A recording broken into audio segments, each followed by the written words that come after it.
శ్రీదేవి తన సినిమా కెరీర్ను చైల్డ్ ఆర్టిస్ట్గా స్టార్ట్ చేసింది. చిన్న వయసులోనే సినిమాల్లో నటిస్తూ ప్రేక్షకుల దృష్టిని ఆకర్షించిన ఆమె ఆ తర్వాత 16 ఏళ్ల వయసులోనే హీరోయిన్గా మారింది.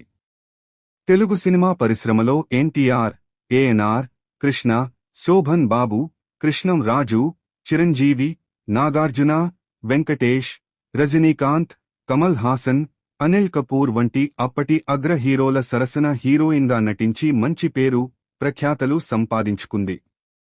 తక్కువ కాలంలోనే ఆమె స్టార్ హీరోయిన్గా ఎదిగింది. ఈ క్రమంలో 1975 సంవత్సరంలో సూపర్ స్టార్ కృష్ణ హీరోగా నటించిన దేవుడు లాంటి మనిషి అనే సినిమాలో శ్రీదేవి నటించింది. ఈ సినిమాలో ఆమె ప్రముఖ కమెడియన్ రాజబాబుకు జోడిగా శ్రీదేవి నటించడం విశేషం. అంతేకాదు, వీరిద్దరి మధ్య ఒక డ్యూయెట్ సాంగ్ కూడా ఈ సినిమాలో ఉండటం విశేషం. శ్రీదేవి ఒక కమెడియన్తో రొమాన్స్ చేసిందన్న విషయం చాలామందికి తెలియదు. ఈ విషయం తెలిసిన ఆమె అభిమానులు అవునా అని ఆశ్చర్యపోతున్నారు. ఆ తరువాత కాలంలో ఆమె ఎంత పెద్ద స్టార్ హీరోయిన్ అయ్యిందో ప్రత్యేకంగా చెప్పనక్కర్లేదు.